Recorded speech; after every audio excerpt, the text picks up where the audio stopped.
Existe vida en Marte. Hemos estado hablando de las enfermedades.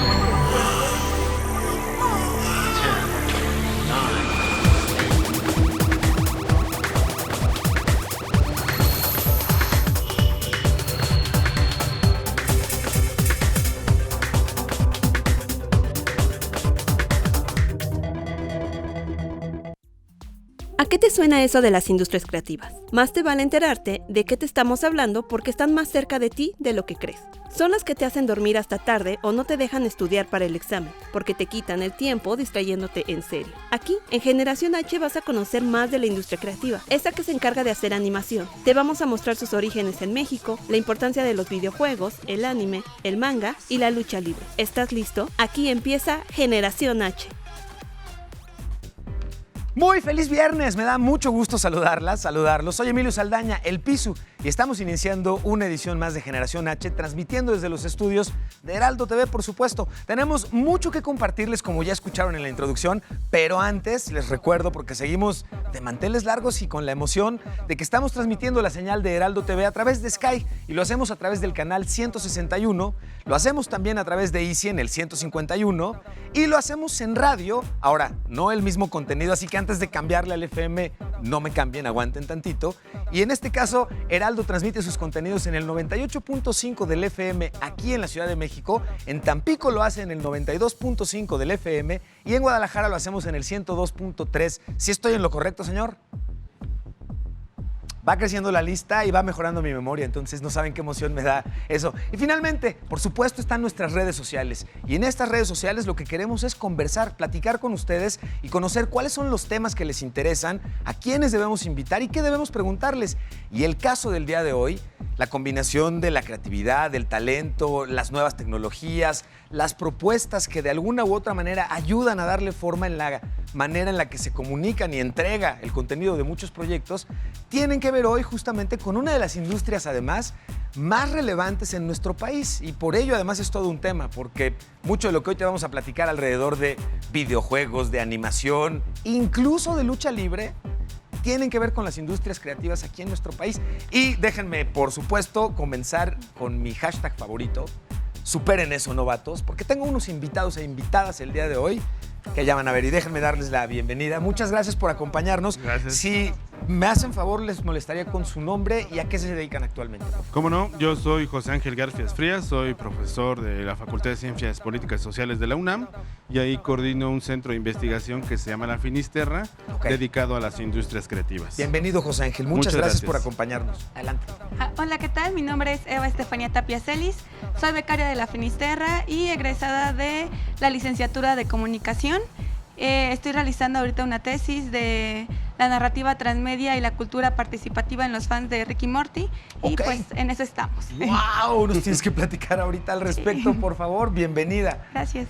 Yo soy Jimena Caballero Contreras. Me encuentro cursando mi primer semestre de la maestría en comunicación. Mi objeto de estudio ahorita es Star Wars y transmedia. Estudié narrativa gráfica en la licenciatura y es lo que hago ahorita. La fuerza se siente grande contigo. Bienvenida. Muchas gracias. ¿Qué tal? Yo soy Adolfo Gracia Vázquez, soy profesor de la Facultad de Ciencias Políticas y Sociales.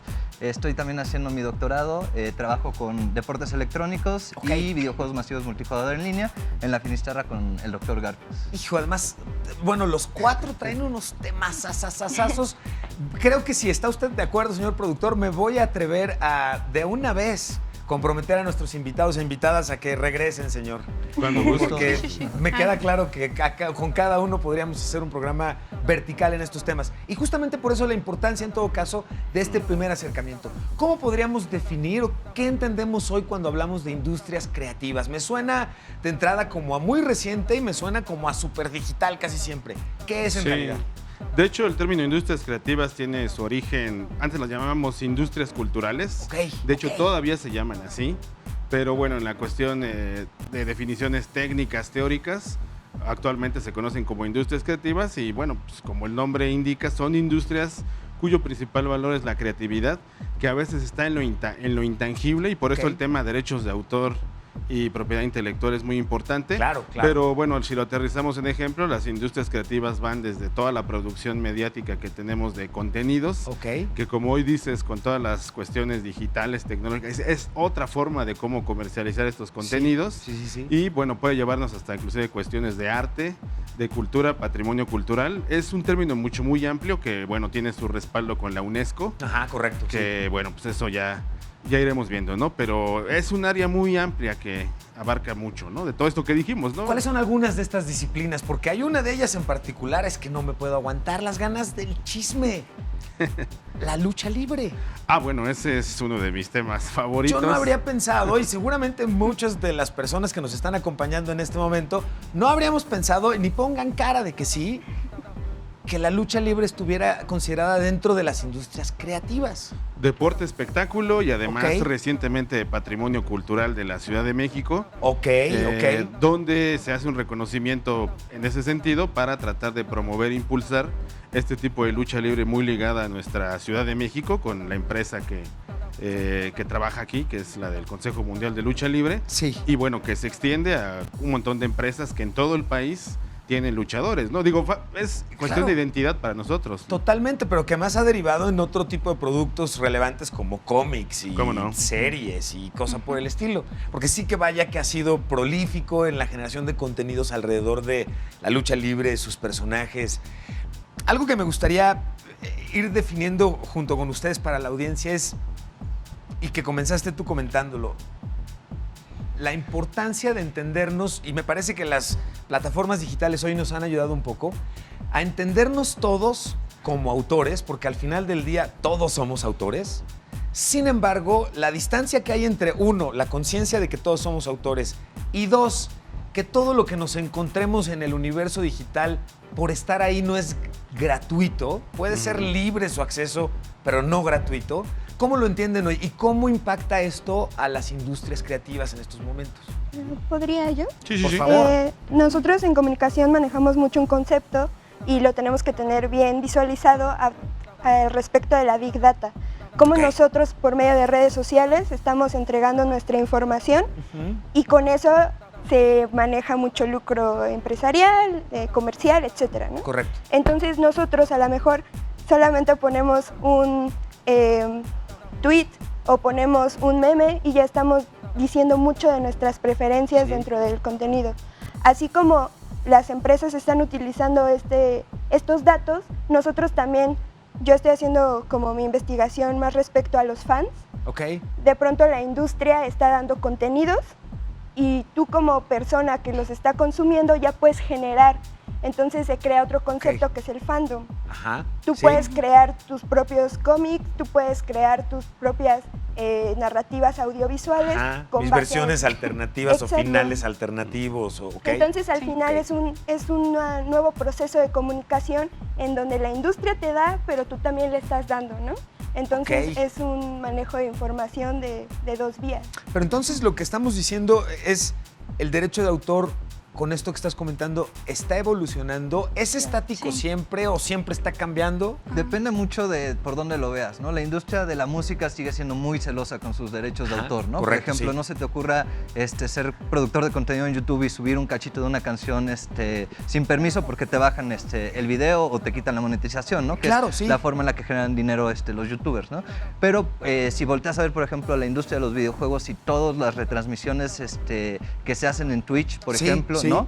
Pues estás jugando con la propiedad intelectual de la desarrolladora de los videojuegos, pero yo estoy generando dinero, ¿no? A partir de eso, y ellos le están sacando dinero en atraer más gente a sus plataformas, etcétera, ¿no? Entonces, tenemos como una gama ahí bien interesante de manejos de las propiedades intelectuales, ¿no? Hasta dónde reclamo y dónde no reclamo.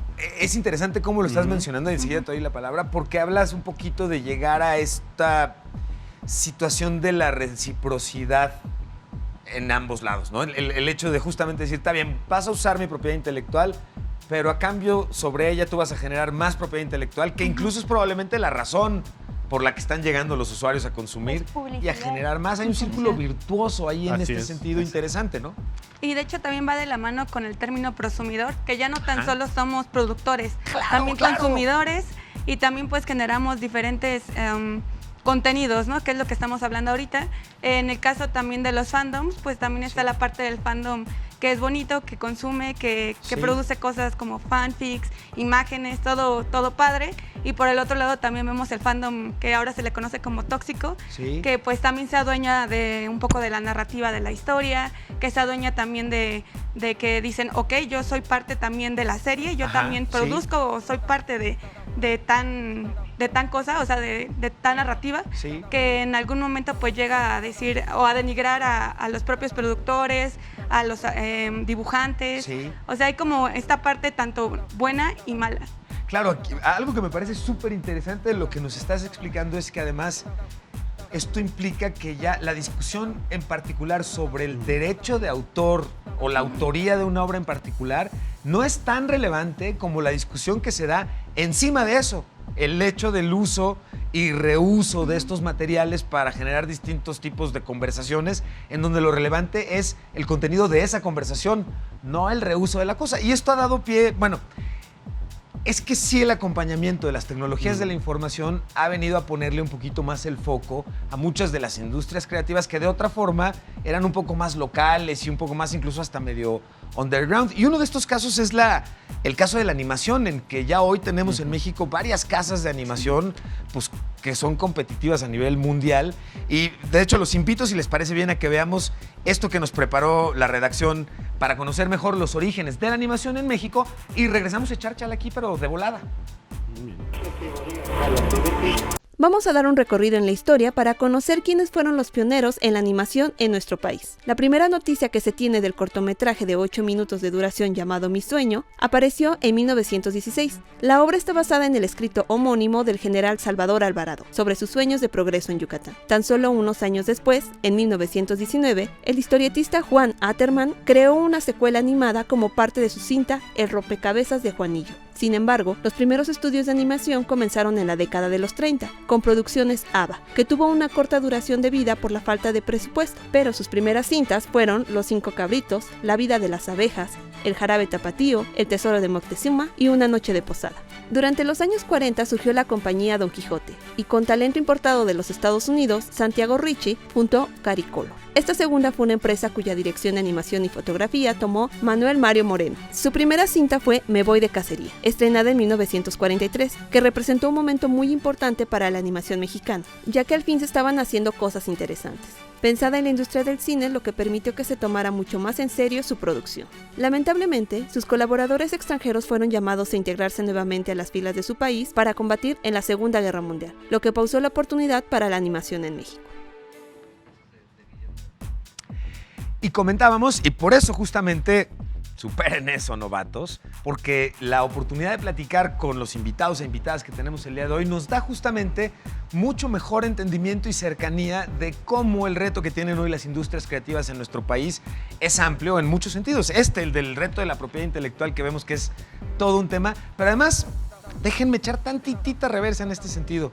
Un reto muy importante es que hoy estos productores de contenidos, estos nuevos productores de contenidos, no siempre entendemos muy bien el camino que en términos de proteger nuestra obra deberíamos de recorrer si lo nuestro no es la generación de contenido ocasional y cotidiano en redes sociales, por ejemplo. Aún siendo un youtuber, mi contenido puede no tener un proyecto aspiracionalmente enorme. Pero cuando estoy animando o presentando proyectos a empresas para que compren mi producto, en términos de animación y servicios creativos, la protección de este tipo de productos siempre es relevante. Y en un programa anterior, aquí habíamos comentado el reto que implica para quienes están generando este tipo de nuevos contenidos, pues literalmente vivírsela registrando un pitch para ir a ver si se los compran, no te lo compraron y de todas formas sacaron un producto muy parecido al pitch original y peléate con un grandote. ¿Cómo lo ven ustedes? Pues es que el problema de la Ley Federal de Derechos de Autor, la actual y vigente, es que proviene desde 1996.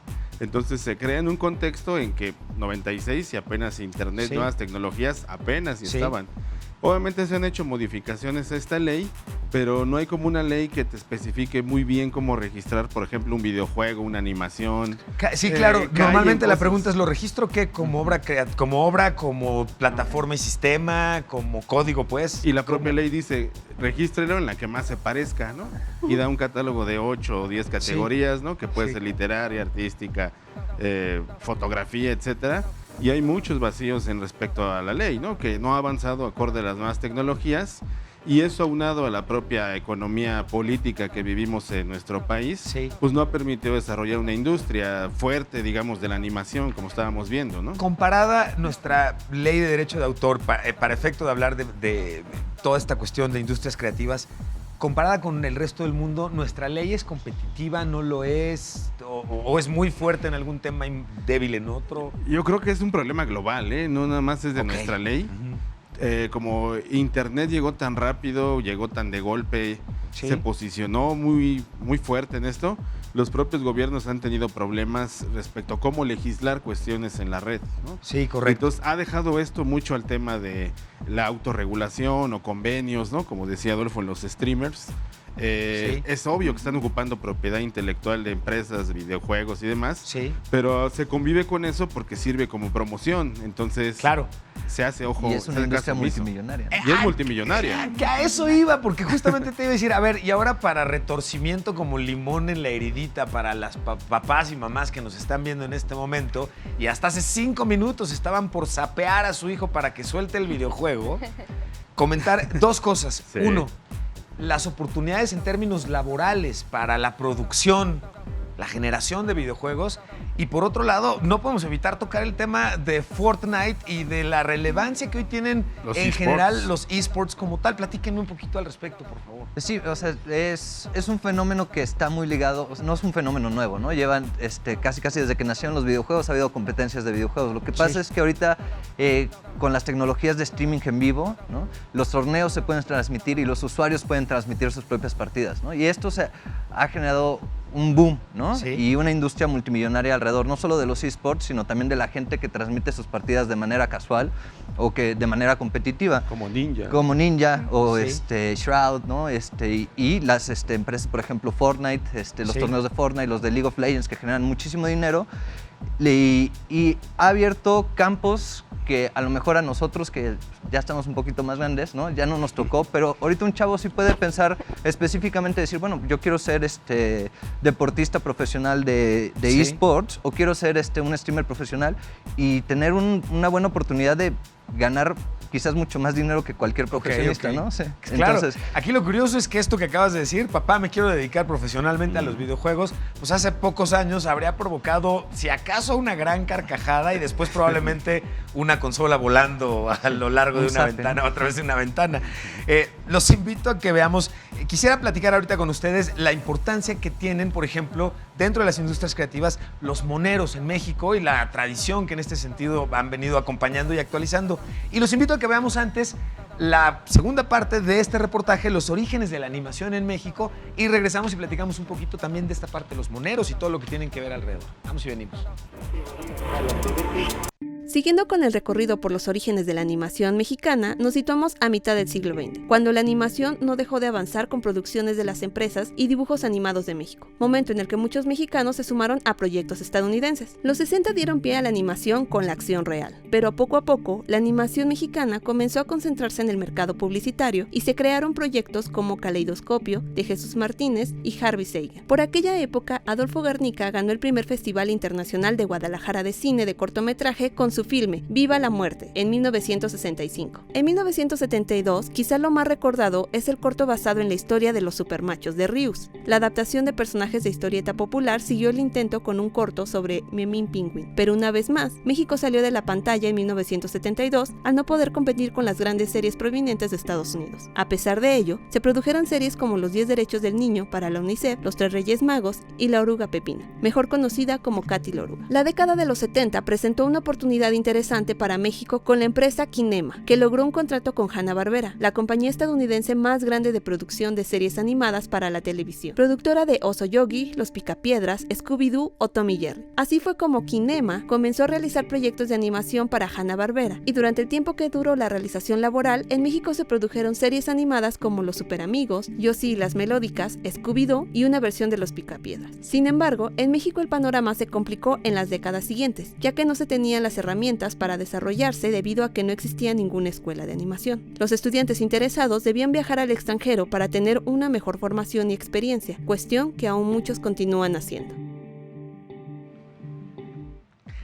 Y es que en el caso de México el desarrollo de las industrias creativas, como ya hemos estado comentando, no es reciente, todo lo contrario. Ya escuchábamos incluso que hoy la lucha libre está considerada dentro de las industrias creativas y los moneros que comentábamos justo antes de ir al reportaje tienen también una gran tradición y hoy han ido actualizando la forma en la que su producto, sin cambiar en realidad la esencia, pues se ha ido adaptando a las entregas y a los productos en donde se entregan hoy. ¿Qué ubican ustedes en otros países que suceda similar a lo que está pasando en México con industrias creativas como esta, la lucha libre, los moneros? ¿Es común que en otros países haya este tipo de particularidades en industrias creativas o caen en una canasta similar? Yo creo que la parte de los moneros, que va muy ligada con la propia historieta mexicana, sí, tuvo un periodo de mucho auge en la década de los 40, 50, 60, donde veíamos tirajes de más de 1 millón de ejemplares de El Santo, por ejemplo, el semanario atómico, sí, de José G. Cruz, sí, y los super sabios y todos estos personajes que prácticamente ayudaba mucho, que la tecnología que se requería para hacer este tipo de industria pues era la más elemental, sí, que era la imprenta, ¿no? Cuando esto se vuelve en la parte digital y nos toca a nosotros vivir la década de los 70, 80 y crisis económicas y todos los fracasos que tuvo muchas de las políticas económicas de México, ahí no se logró dar el paso de pasar a lo digital con todo esto, ¿no? Qué buena observación. Y entonces limitó mucho, digo, simplemente el caso del cine, ¿no? Uno ve cómo el cine en la época de los 70s, con cine de ficheras y demás, demeritó mucho la calidad que se alcanzó en la época de oro del cine mexicano. Al grado de casi llegar a plantearse la muerte del cine mexicano. Hasta que llegó este nuevo cine mexicano. Correcto. Y entonces con la historieta, los moneros y demás, pues pasó eso, de que en algún momento los historietistas casi desaparecen, pero bueno, hoy en día en estas nuevas plataformas se han encontrado espacios para pues publicar sus obras en otro formato, bajo otro esquema. Correcto. Y la propia revalorización del cómic, como ahora llamado narrativa gráfica, ¿no? Sí, correcto, que ahorita además me gustaría platicar también al respecto. Manga, anime, que en su momento fueron ultra underground, era como más rudo leer eso que la alarma, ¿no? De otakus. Claro, los otakus. Es todo un movimiento muy interesante que a través de la animación y de las plataformas digitales hoy ha tenido espacios espectaculares. Y comentábamos antes, porque preparamos también un grafiquito, ¿verdad, señor? Me regala este grafiquito. Preparamos un gráfico sobre la generación de recursos que implican las industrias creativas, porque como bien estaban apuntando, además, papás, mamás que están viendo y están a punto de sapear al hijo o a la hija con el videojuego, chequen lo siguiente: $5,200 millones que implica generar el 3.6% de los empleos totales del país, y comentábamos justamente, aporta el 7.4% del Producto Interno Bruto Nacional. Déjenme, estoy aquí en la 4. Hola 4, hola audiencia. Déjenme repetirlo, y en este caso sí, es a nivel mundial. Superen eso, novatos. 7.4% del Producto Interno Bruto Nacional. Ustedes chequen, casi el 10%. ¿Y de cuántas otras industrias se les ocurre que existen en nuestro país, pasando por la petrolera, agropecuaria? Ustedes digan, acerera si quieren. Las industrias creativas hoy generan el 7.4%, que además ha venido creciendo. Hace 3 años estaba más bien cerca del 7%. Y ahorita 7.4%, es decir, no se ha ni siquiera mantenido, viene como en un crecimiento constante. ¿Cómo hacemos? ¿Qué le falta a nuestro país en este momento para que las condiciones que hoy vemos, que están siendo interesantes, pudieran ser todavía más interesantes, más accesibles? Pues es que se liga con políticas, ¿no? Por ejemplo, la lucha libre de la que hemos estado hablando, se liga mucho con el turismo, ¿no? Que el turismo es otra de las industrias importantes y Sí. turismo vinculado como industria creativa con lucha libre, pueblos mágicos, todo Sí. este concepto, pues nos da todo un imaginario, que esa es la palabra clave. Tenemos que construir un imaginario y ese imaginario lo construyen muy bien otro tipo de empresas. Disney y Marvel con los Avengers Sí. construyó todo un imaginario. El Que ahora anime. toda la gente sabe quién es Thanos, ¿no? Sí. O sea, toda la gente sabe quién es Goku. Sí. Y en la lucha libre y los productos que pudiéramos nosotros desarrollar, tenemos todo un potencial para, desde políticas públicas, empresariales y desde la academia como nosotros, Sí. pues empezar a impulsar todo esto. Por ahí está el camino. Y entender que no va a ser de la noche a la mañana que vamos a crear ese imaginario, ¿no? O sea, tenemos que trabajar y va a haber que aventar, como dice el doctor, o sea, armar políticas públicas y picar piedra Sí. para poder crecer esto exponencialmente, ¿no? Y atraer, o sea, no solo atraes la atención hacia el país, sino puedes atraer más turismo, tener presión cultural hacia Sí. otros países, ¿no? Entonces, hay muchos beneficios, lo que pasa, pues es, ¿no? Pues tenemos que pasar por una parte de trabajo duro. Algo que estás comentando ahorita que me gustaría sobre ello abundar. Como quiera que haya sucedido en términos de gobierno hacia administraciones anteriores, varios de los esfuerzos que se realizaron o que se llevaron a cabo nos dieron como resultado la inercia que hoy estamos viviendo. Hay un impulso y un crecimiento en términos de industrias creativas, casas de animación, en general. La industria creativa en México, si no está en jauja, sí ha tenido como un crecimiento y una evolución interesante. ¿Cómo perciben hoy la reacción del nuevo gobierno, entendiendo que estamos hablando de un cambio de régimen y con un cambio de régimen cambian los idiomas, las formas, los íconos, todo? ¿Cómo perciben hoy que se está dando esta reacción? Bueno, creo que está muy claro que hay como un sesgo en cuanto al arte y se quedó muy claro. También nosotros que nos dedicamos a investigación, desde la academia se está viendo a qué se le está dando preferencias o no. Sí. A mí me gustaría como comentar que tenemos muchos otros países como que podemos observar y ver cómo sí le están dando pie a la industria creativa. Un ejemplo muy claro es en España. Ajá. Tienen políticas públicas donde se les da cierto dinero a las casas de creaciones de videojuegos, Sí. que están los videojuegos indie, que están creciendo, Sí. y les dan dinero porque al final le aporta al país. Y aquí en México eso ahorita no está sucediendo. ni No, claro. existió ni va a existir como No, entre no. los próximos años, ¿no? Me queda Entonces, claro, si sí. volteamos, por ejemplo, a Europa, al vecino Estados Unidos, se Sí. ve que sí se le está invirtiendo porque es retribuible. Y aquí no se observa claro ese aspecto. Entonces, digamos que ahí sí, por ejemplo, a nivel gobierno, tendríamos un área de oportunidad muy interesante Claro, de sí. revalorizar o replantear cuál es el papel de las industrias creativas en nuestro país en términos de cómo podemos apoyarlas para hacerlas crecer. Porque ya vimos que la pregunta de, pero pues, ¿cuánto nos dejan las industrias creativas? Ujú. Está más que está plenamente respondido. Pasemos, porque además comienzo a sentir la presión del tiempo con tantos temas que hay increíbles para platicar con ustedes. Los videojuegos, los cómics, el anime, el manga que comentábamos hace unos momentos. ¿Por qué de un momento a otro pareciera estaban en el underground, en las comunidades ultra localizadas, y de repente un día volteas y todo el mundo está en el rollo otaku y todo el mundo habla y entiende anime y manga, y además comienzas a darte cuenta que hay como cierta tendencia, cierto ADN mexicano en todos estos movimientos? ¿Qué está pasando? Y es que abordaste el tema desde el punto de vista económico, que lo económico es un valor. Pero más allá del valor económico, este tipo de industrias Sí. generan un valor simbólico, humano muy Cultural, importante. Sí, claro. Estamos claro. hablando de generaciones que han crecido con este tipo de productos, Sí. que creen mucho en los valores que representa un superhéroe, Sí. un personaje de Qué anime, buen punto, sí, y sí, que eso es incalculable, ese valor. Por ejemplo, en el caso de Dragon Ball, Goku, Sí. más allá de tratarse de un anime violento, es un anime que trata de superación, ¿no? Goku trata de ser más fuerte para proteger a los que quiere. Sí. Entonces, esa idea parece sencilla, pero transmitida a través de este personaje genera en las generaciones pues, una idea de cómo tengo que trabajar, cómo tengo que enfrentarme el día a día, y a fin de cuentas, pues este tipo de productos creativos, además de la economía, generan respuestas trascendentales para nuestra vida en algunos casos.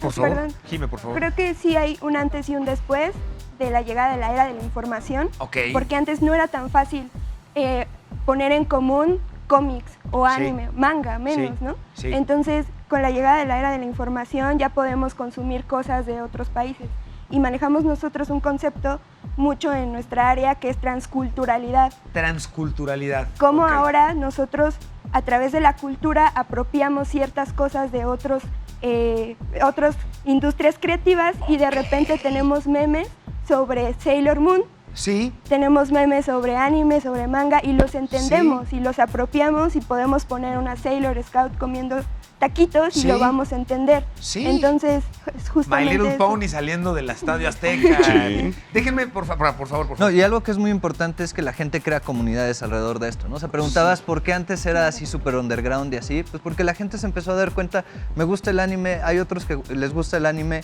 y te dabas cuenta mucho más fácil, porque antes tenías que ir a la Friki Plaza, al espacio, Sí. o sea, ¿no? Sí. Y ahora lo Ya puedes podemos. hacer en línea, y eso también empieza a hacer que las comunidades se vuelvan más visibles, ¿no? Y Más que empieces light, a además, generar... la experiencia en todo caso ya no tendría que implicar el irte a un barrio en todo caso que era como más oscuro. Exacto, no sé. ¿no? Y empieza a generar una cuestión de identidad, como mencionaba el doctor, ¿no? Entonces yo ya me identifico con eso y a través de eso vivo mi vida, ¿no? Y estoy generando comunidades y conozco gente, ¿no? O sea, la comunidad de los gamers, la de los fans del anime, Sí, etcétera, sí, sí. los fans de la animación, los de Game of Thrones, ¿no? Y empiezas a tener... Oigan, qué buen tema. A ver, transculturalidad. Quisiera que sigamos platicando al respecto. Vamos a ponerle pausa tantito y yo voy a invitar a que nos acompañen, por favor. Vamos a ver la agenda universitaria de viernes, por supuesto, y vamos a hacer un corte y regresamos. Estamos transmitiendo desde los estudios de Heraldo TV y esto es Generación H. Yo soy el Pisu, pero eso ya lo saben. Vamos y venimos. La Universidad Nacional Autónoma de México presentó Atenea Digital, de la Facultad de Filosofía y Letras, plataforma que resguarda el primer repositorio de la UNAM en el área de humanidades. Con 3.181 tesis de doctorado, 100 artículos y anuarios, además de 447 artículos de revistas, este proyecto de la Facultad de Filosofía y Letras ahora forma parte del Repositorio Nacional del Consejo Nacional de Ciencia y Tecnología, CONACYT, que alberga 1000 repositorios con documentos completos de libre acceso y descarga. No dejes de consultarlo. La UNAM presentó Puma Móvil, aplicación para mejorar la movilidad en el campus central, que ofrece en tiempo real el transporte interno, los espacios de acceso para personas con discapacidades diferentes, información sobre actividades y enlaces con servicios de emergencia y vigilancia. Esta aplicación, además de datos sobre los espacios de acceso para personas con discapacidades diferentes, informa sobre actividades, convocatorias y servicios, enlaces con los servicios de emergencia y vigilancia, y en un futuro brindará la opción a los usuarios de compartir viajes en auto, transporte público, bicicletas y caminando. ¿Qué son los estudios críticos sobre la discapacidad? ¿Cuál es su importancia? Pues si quieres conocer un poco más, no dejes de asistir al segundo coloquio de estudios críticos sobre discapacidad, que se celebrará en el Instituto de Investigaciones Antropológicas de la UNAM, los días 21, 22 y 23 de agosto de este año. Para consultar el programa completo y para inscribirte a los talleres, puedes consultar en las redes sociales del Instituto de Investigaciones Antropológicas de la UNAM y del colectivo La Lata.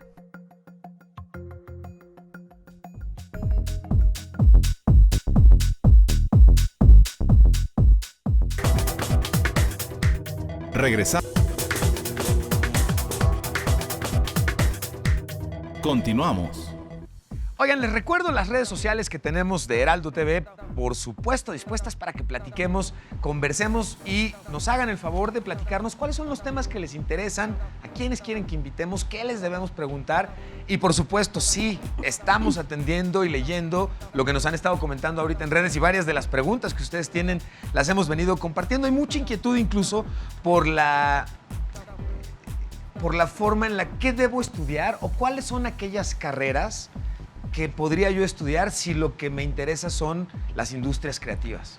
Bueno, de entrada nosotros nuestra base es comunicación, Sí. ahí en la Facultad de Ciencias Ok. Políticas y Sociales, Ok. pero es una comunicación que ha tenido que ir evolucionando. Sí. Recientemente en la modificación del plan de estudios, yo particularmente impulsé 2 asignaturas, una para que los comunicólogos estudien animación digital Ok. y para que estudien diseño y producción de videojuegos. Pero ya ven, señor productor, ¿por qué insisto yo entonces en mi hashtag favorito?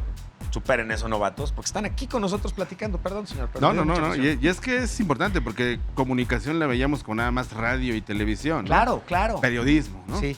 Pero no, esto se ha abierto mucho. Ahora bien, hay otras instituciones que están creando carreras en específico, donde ya se tiene una carrera específica de animación, ingeniería de audio, inclusive diseño y producción de videojuegos. que ahí donde están apostando instituciones, digamos, de paga, como el TEC de Monterrey, como la Universidad de Anáhuac, que ya tocan más a detalle esto de la industria del entretenimiento, ¿no?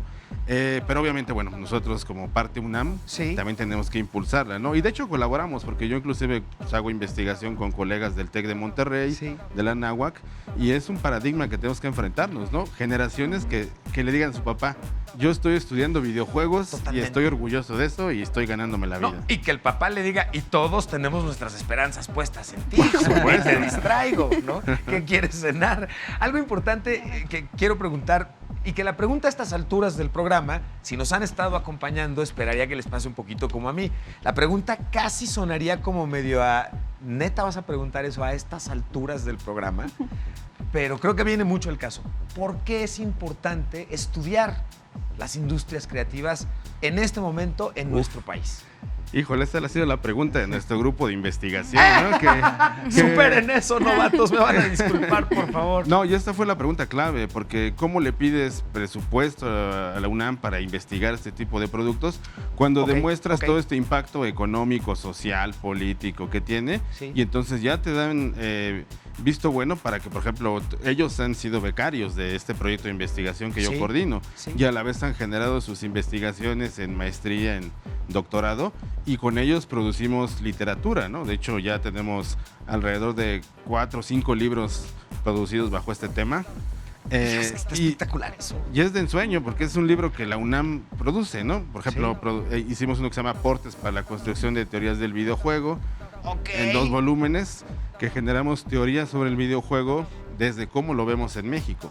Yo no sé si seguramente a ustedes les pase, a mí me pasa, y si a ustedes les pasa, entonces estamos en el canal correcto, pero hace un muy buen rato, esto que estamos comentando eran los esfuerzos que se hacían en una universidad por introducir las clases, guardada toda proporción si quieren, de medicina, de leyes.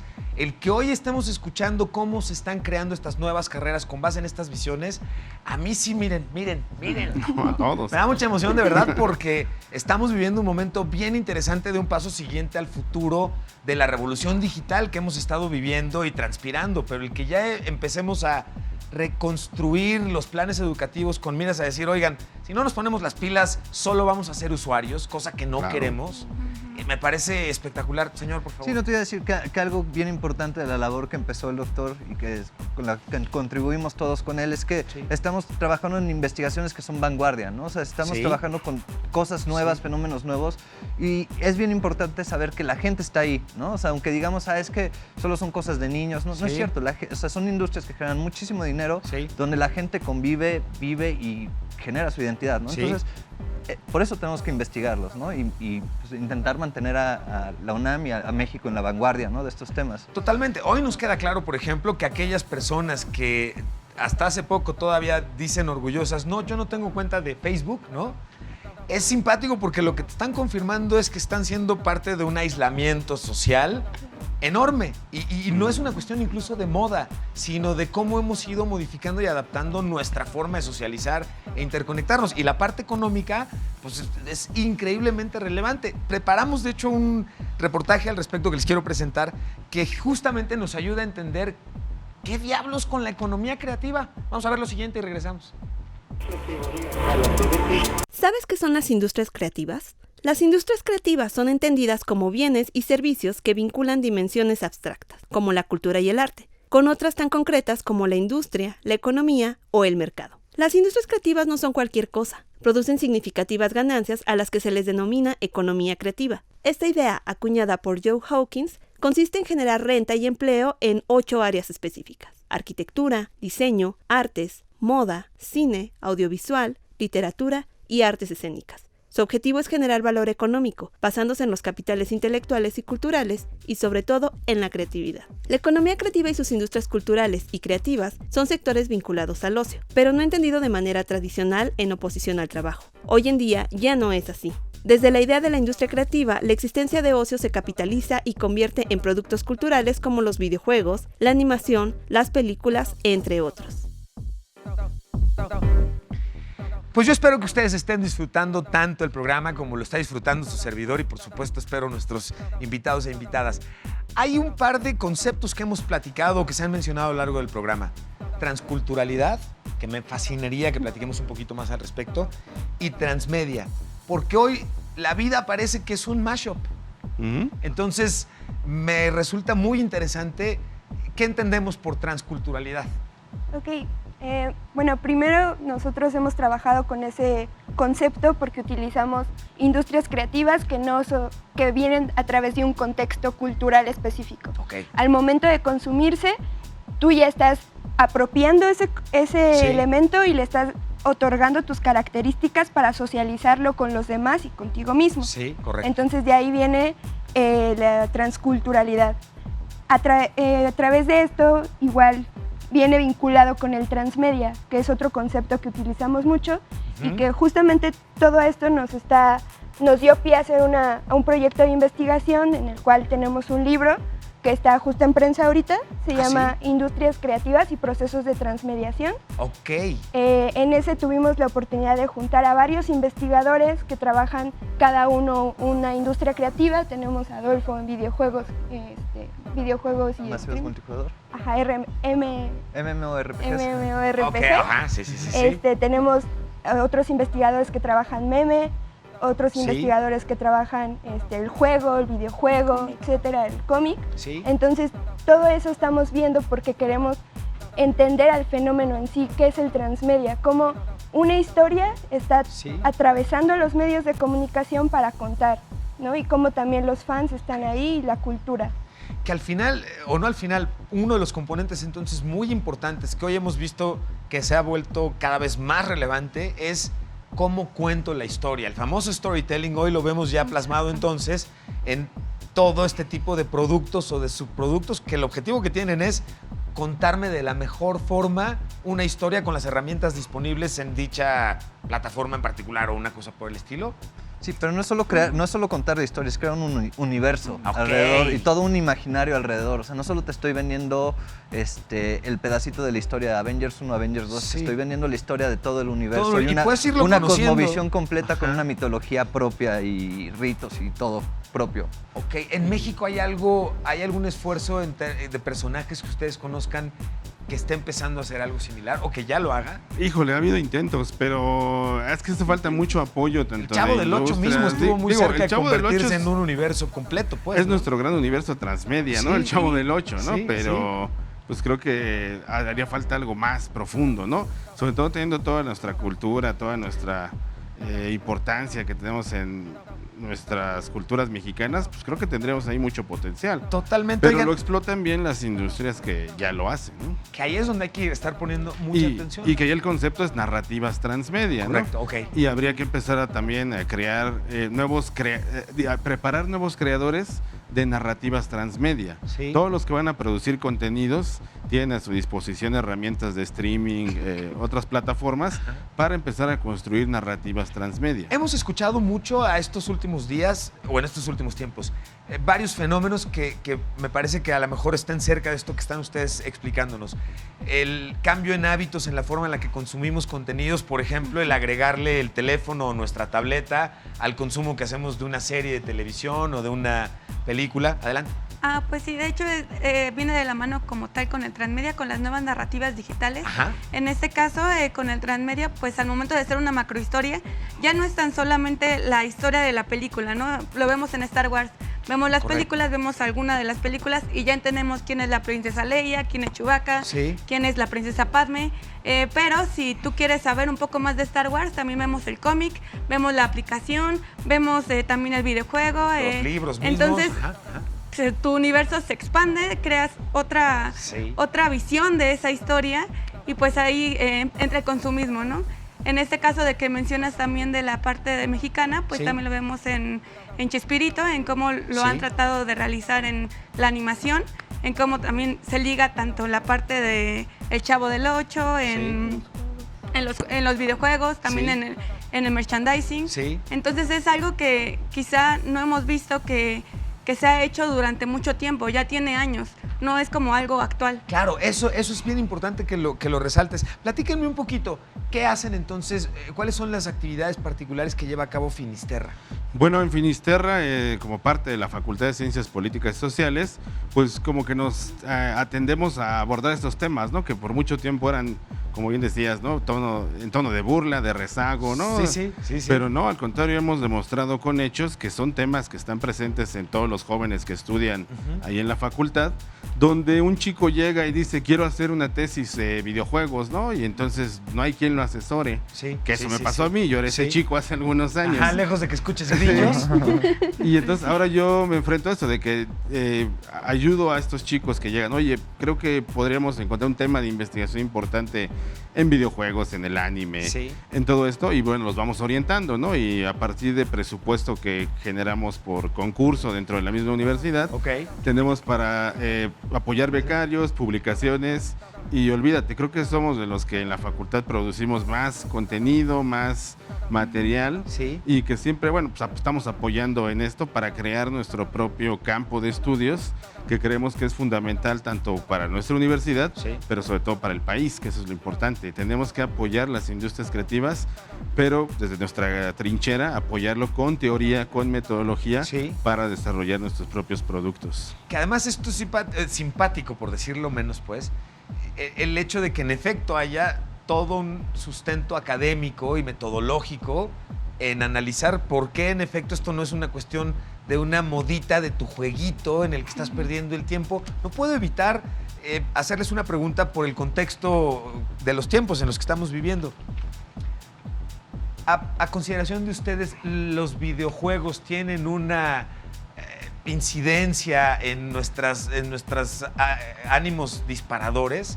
Lo traigo a colación por los recientes casos que hemos visto de crímenes de odio y que vemos hoy que gobernadores, presidentes, se les hace muy fácil agarrar a los videojuegos como una de las razones por las que está bien loquito y por eso salió y disparó. Curiosamente, en todo el mundo se juegan videojuegos, pero en Estados Unidos es donde hay este tipo de reacciones particulares que pueden escuchar papás, mamás e incluso videojugadores que pudieran sentirse preocupados porque dijeran, o sea que lo que siento en todo caso por mi hermana sí podría crecer o por mis mejores amigos ya no tan amigos. Sí, lo quiero matar, ¿no? No, esa siempre ha sido una pregunta, ¿no? Los videojuegos generan violencia y demás. Bueno, a fin de cuentas, desde que se inventó la imprenta, ¿no? La tecnología y las novelas van a crear esquizofrénicos que van a... el cerebro, nos están controlando. Esas novelas policíacas ¿no? Las novelas del romanticismo eran vistas mal vistas. Claro, ¿no? Claro. Censurar videojuegos hoy en día es como la quema de libros. El videojuego es otro medio de expresión que nos permite conocer al mundo de una forma distinta. No es lo mismo leer un libro o ver una película. Aquí tenemos interacción.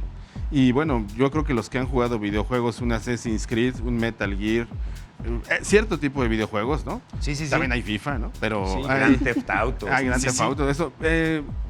Analizándolo de una forma profunda y viendo y reflexionándolo, nos ha dado seminarios muy ricos, ¿no? Nosotros también, como parte de nuestras actividades, generamos seminarios, congresos. Uno que vamos a tener recientemente es una mesa de análisis sobre los Assassin's Creed y hablar todo lo que se puede aprender de historia con un videojuego como de este tipo, ¿no? Por supuesto. Y eso es evidente, ¿no? Y es edutainment y es darle la vuelta a esa visión negativa de los videojuegos que no deja nada. Y que además no tiene sustento científico. Así es. Claro. O sea, no hay ningún sustento científico en ningún lado que correlacione jugar videojuegos con la violencia, ¿no? Eso es una falacia total.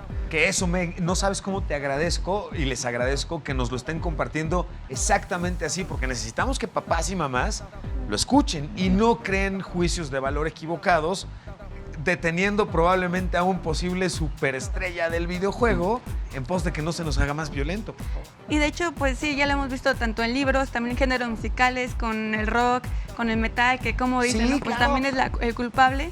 Y también en el caso de los videojuegos, pues lo vemos con la ludificación y la gamificación, que son como términos usados para que entiendan no tan solo el juego como un simple y sencillo pues entretenimiento, ¿no? Que también se va a poder aprender, que también cualquier niño puede ingresar en cualquier aplicación en su celular y pueden aprender tanto geografía, historia, divirtiéndose, ¿no? Entonces, de eso también trata el videojuego, no tan solo de entretener, sino también aportarte algo de valor.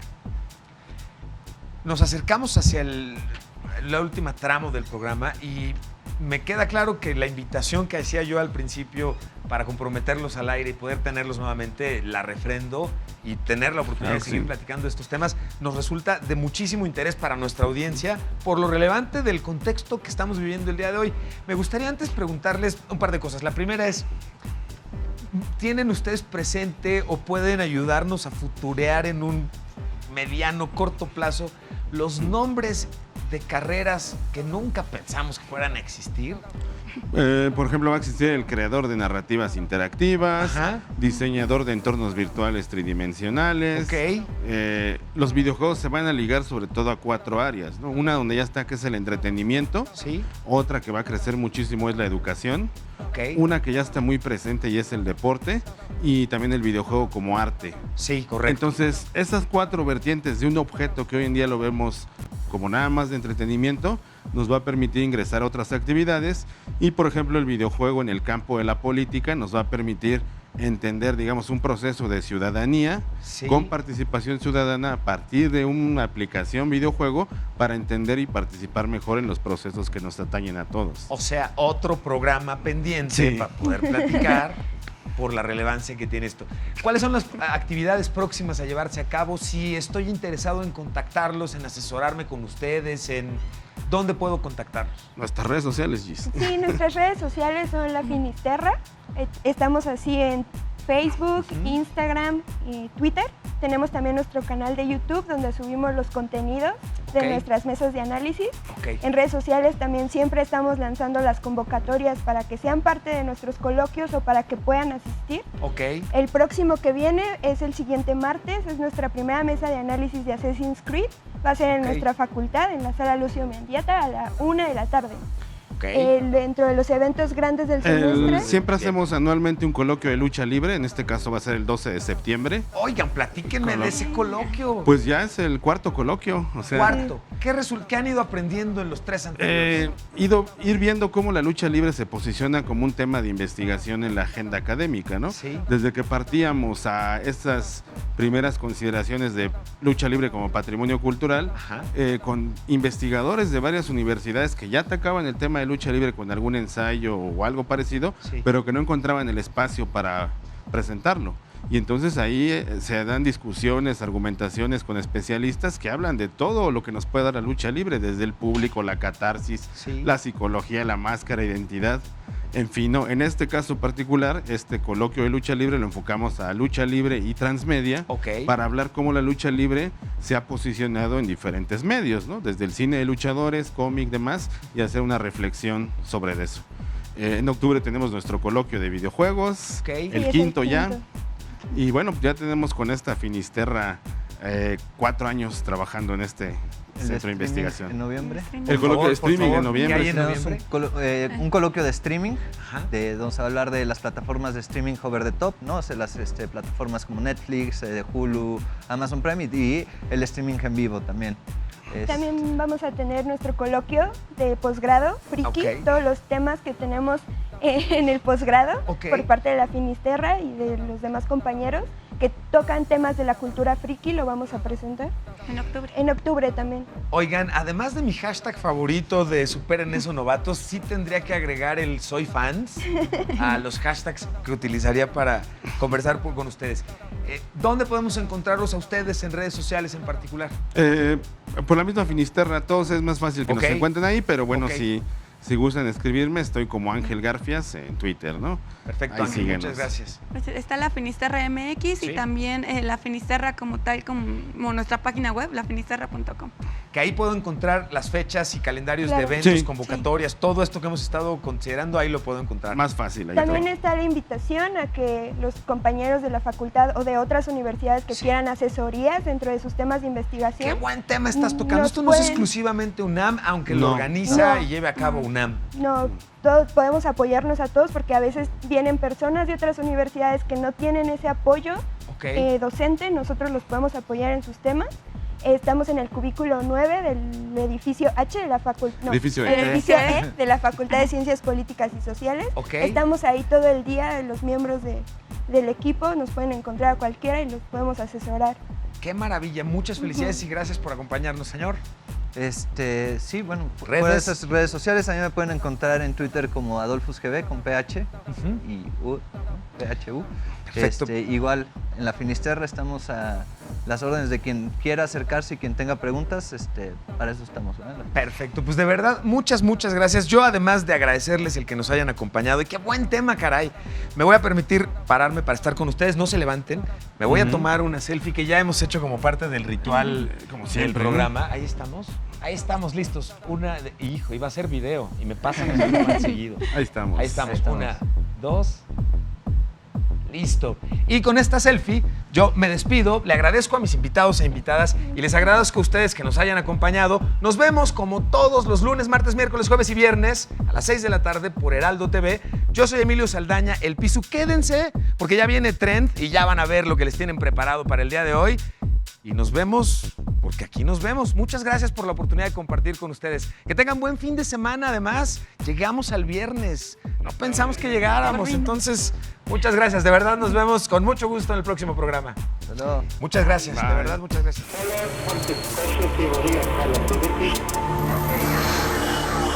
¿Existe vida en Marte?